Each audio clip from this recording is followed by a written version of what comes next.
Les entretuvimos o en caliente, pero se nos puso más caliente.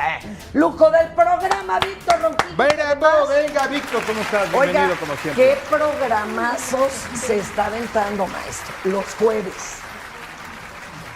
Adelante. No, muchas gracias. Bueno, pues la verdad de las cosas es que para la próxima semana preparamos un programa en donde tuvimos oportunidad de platicar con personas de Chicago, de Nueva York, con Elvira Arellano, que es un símbolo de la resistencia y la defensa de los derechos humanos en Estados Unidos. Y bueno, yo pocas veces hablo del programa aquí porque es otro espacio. No, pero hágalo, maestro. Pero en esta ocasión, realmente, porque esta oportunidad de conversar con estas personas vía Zoom fue muy interesante y a mí me resultó muy alentadora.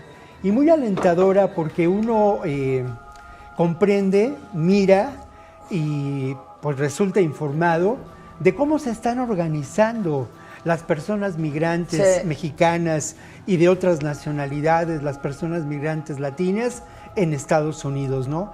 Creo que de eso hay poca información y lo que hemos tenido, pues sí, es esta contingencia, esta información de emergencia, pero es muy importante reconocer cómo las organizaciones comunitarias en las principales ciudades de Estados Unidos, donde se asientan migrantes hispanos, latinos y de otras nacionalidades desde hace muchos años, se organizan. Y cómo en otros momentos han trabajado por derechos fundamentales para una vida digna, alimentación, educación. Y en esta ocasión han replicado algo que es muy interesante. Han replicado lo que ocurrió cuando la pandemia, ¿no? Esta organización horizontal, democrática, que atendió a la vida de las personas, que informó a las personas, ahora ocurre lo mismo. Y hay datos que son muy interesantes, ¿no?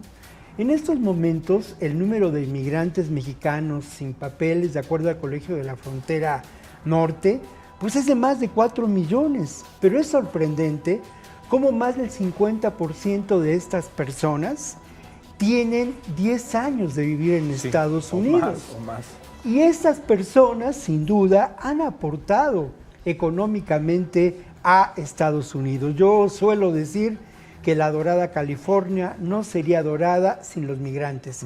Por otro lado, toda la industria, digamos, de la construcción en Estados Unidos depende fuertemente de la mano de obra de estas personas migrantes en Estados Unidos. Hubo un momento muy interesante, y yo lo incluí en todas las entrevistas que realizamos para el programa, que este sí sale el próximo jueves, pero un momento muy interesante donde le pregunté a una de estas personas, ¿cuál es tu día a día? ¿Cómo trabajas? Se levantan muy temprano, trabajan todo el día, hacen miles de cosas, de verdad. Se han apropiado de principios de esta ética del trabajo, de esta ética, pues que tiene un origen, y eso es un tema más interesante, pero bueno, que tiene un origen en esta idea de, pues sí, la productividad, el trabajo, esta ética protestante. Se han apropiado de esta idea, pero la han mezclado con esta perspectiva de la creatividad, de la innovación, muy de nosotros los mexicanos, muy de nosotros los latinos, de tal modo que esta persona, después de sufrir un accidente en una construcción y recuperarse y ganar el juicio, decide fundar su propio negocio.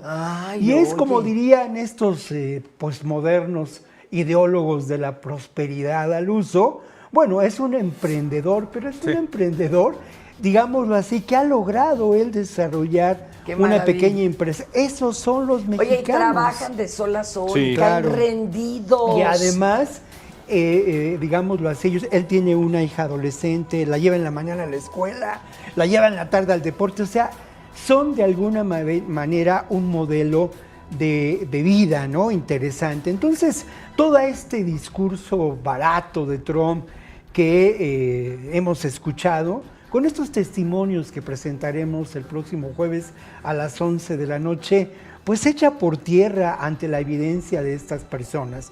Y luego lo otro que también quiero pues destacar es que ante esta amenaza terrible de Trump de los aranceles, una medida auténticamente proteccionista, fuera de una realidad económica, afectará de manera determinante a la economía de Estados Unidos. Sí. Y hay muchos ejemplos de ello, ¿no? Pero voy a uno que es muy concreto. Más allá del costo de los automóviles, de las computadoras, a Estados Unidos en este momento le sería estratégico y de enorme relevancia enfrentar la amenaza del gigante económico de China de una manera regional, con sus aliados naturales, que son Canadá, que son México y que puede ser todo el continente americano. Esto no está contemplado. Ya valió. Porque hay algo que es muy importante y que es parte de este discurso de la derecha. La derecha, como una perspectiva histórica, no mira. La derecha actúa de una manera impulsiva. Sí, y luego ve qué pasó. Y además, ojo, que esto es el fondo de todo. Sí. Intentando, pues sí, presionar, pero sobre todo beneficiar a sus intereses. Ya lo habíamos dicho la semana pasada o el lunes, no recuerdo muy bien, pero ¿quiénes son quienes integran el gobierno de Donald Trump? ¿Quiénes están en puestos claves de la Secretaría de Comercio y de la Secretaría de Tesoro? Los ultrarricos, grandes beneficiarios de estas acciones que pretenden llevar adelante acciones de proteccionismo en determinadas áreas de la economía estadounidense. Esto resulta contraproducente no solamente para México, sino para Estados Unidos. Ahora, también me quiero referir, para cerrar el comentario, a la política seguida por el actual gobierno de México. Creo que la sensatez ha privado. Creo que además de ello ha habido acciones, ya lo hemos mencionado, políticas muy inteligentes. En este momento hay toda una estructura, para recibir a los mexicanos que pueden ser deportados y a las personas de otras nacionalidades. Y cabeza fría. Pero lo mismo ocurre con quienes, con estas medidas económicas, ¿no?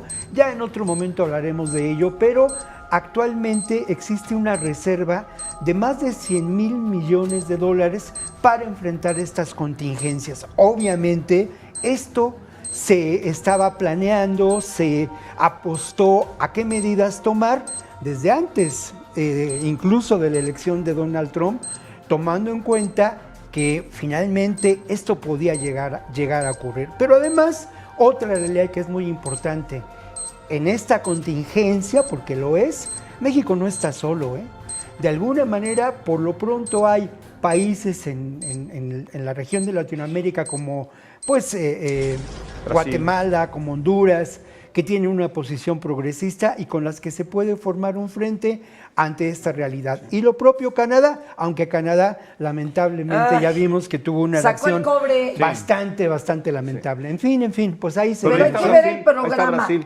El jueves, ¿a qué hora? El jueves a las 11 de la noche, el próximo jueves. Aquí. Y luego se queda en redes, 21. Pero pasen la voz. Sí. Oye, estaba buscando su libro, ¿dónde me lo dejaron? Chihuahua. Ahí debe estar, señora. Vaya dando sus redes. Mi querido Víctor, tus redes sociales. @ Ronquillo de hoy en la X y roncobluyahoo.com.mx. Hablando de la frontera, importantísimo. Esta novela vívida. O sea, porque sí es novelado, pero sí pasa. Pero realmente la novela trata exactamente de un posible complot en la frontera. Eso. Después de la toma de la derecha del gobierno de Estados Unidos, para ver cómo es que pueden llevar adelante tropas, ¿no? Hasta oráculo salió mi Víctor, es futurólogo. ¡Vámonos, señores! Muchas gracias. Regresamos para hablar de la convocatoria para Universidad Naval aquí en Capital. ¿Por cuál?